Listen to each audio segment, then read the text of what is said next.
Man, I sure do love procrastinating instead of making videos. Sure, I can mock that. This isn't punching down, what are you talking about? The Jaguar sold at least 125,000 units, whereas I sold 2. But on the other hand, at least I don't have a fucking number pad. What the fuck is this controller? It's like they looked at the Sega Genesis controller and the Intellivision controller and it went, you know what? I want both.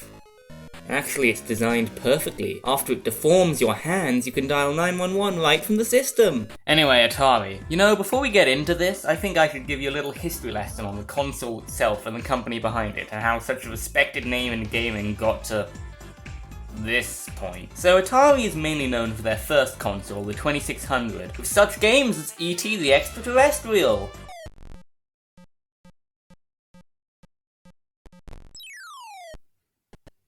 It was the most popular gaming system at the time by far. I blame the fact that all its competitors' controllers looked like cell phones. We'll come back to you. But then the video game crash of 1983 happened, whereas the crash of 77 apparently happened because there was just too much Pong. This one happened because there were too many consoles, with consumers having no idea what the difference was between an Intellivision and a ColecoVision, and being too afraid to ask. And also, you know, the fact that all the games look like this. After the crash, video games survived, headed by Sega and Nintendo. Nintendo with their 8-bit NES, which was later succeeded in 1990 by the 16-bit SNES, to counter Sega's 16-bit Genesis. That upgrade was very important at the time, since the main selling point of the Genesis was, Nintendo's a bitch, also numbers. Genesis does 16-bit sports strategy. You can't do this on Nintendo. Genesis does 16-bit sports moves. You can't do this on Nintendo. Genesis Does. Genesis Does. Genesis does 16-bit sports action. You can't do this on Nintendo. Genesis does What Nintendo don't.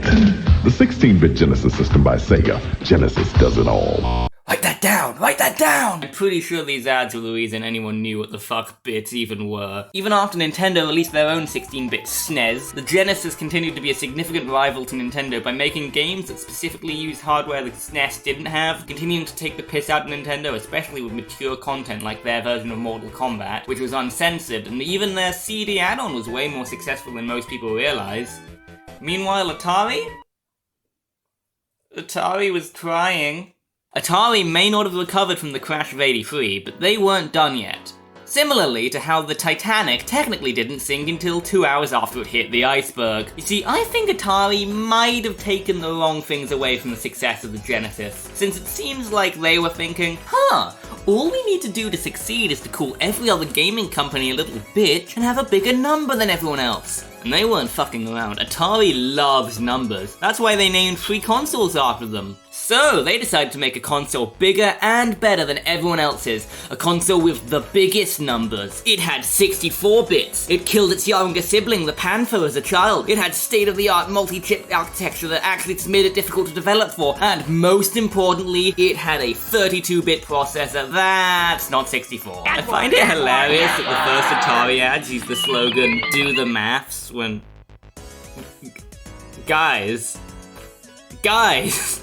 Now, to be fair, it didn't just have one 32-bit chip, it had 2, which they claimed added up to 64. That's not how that works.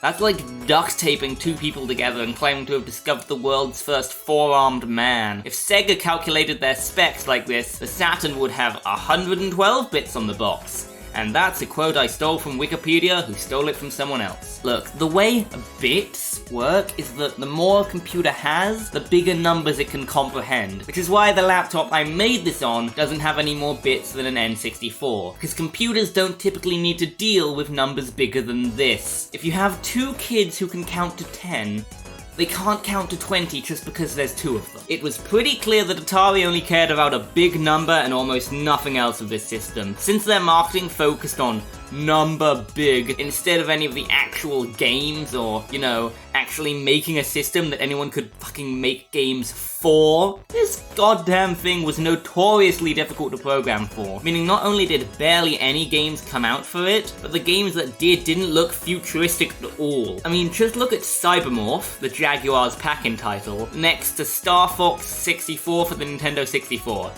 This is what we now know 64-bit games should look like, and this is the future of gaming, everyone, we swear! Most of the games on this system look like slightly more advanced SNES games, but if you handed me most of these games and told me they were running on an SNES or Sega CD, I'd believe you. The thing even looks puny compared to 32-bit systems like the PlayStation 1, and those games have aged horribly. But hey, this released before the PlayStation and well before the N64, so yes, when this came out in 1994, this probably was pretty impressive.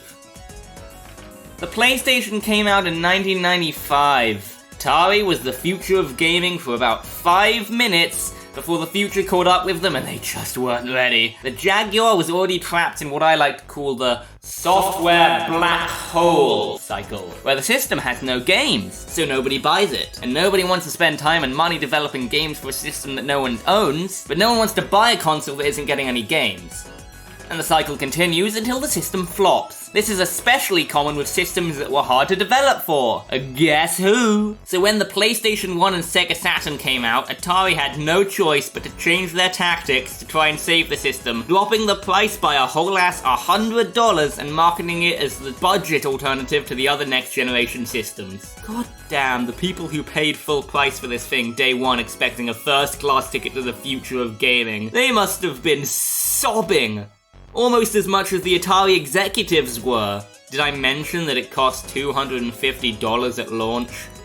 Adjusted for inflation, that's $470 in dog years, in 1994. The system was finally officially put to rest in 1996, the same year that N64 came out, almost like Nintendo was rubbing it in. Overall, this thing barely lasted 2 years on the market and only sold around 150,000 units. Most games do better than that. And this wasn't just some nobody trying to be the next big thing in gaming, or a random tech company deciding that yeah, they can make a video game system. This was Atari, a formerly massive name in gaming, and this console had so much marketing, so much stupid, obnoxious, and also debatably incorrect marketing. It really was just that worthless, huh? So how about that controller? Why would you make this? It only has 3 real buttons, but includes this whole ass number pad, and for what? What game in the 1990s used controls that would fit on this thing? Well, after being told that their controller was fucking dog shit, Atari released the Jaguar Pro controller, with 3 more buttons and shoulder buttons. This still looks like shit, but at least it's more functional. They were going to release a VR headset for this thing, to compete with the Virtual Boy. Who knew impotence was a competitive sport?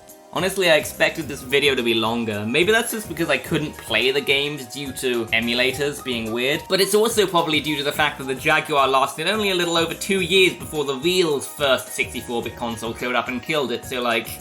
I'm just saying, it's kinda hard to write a biography for someone who died age 2.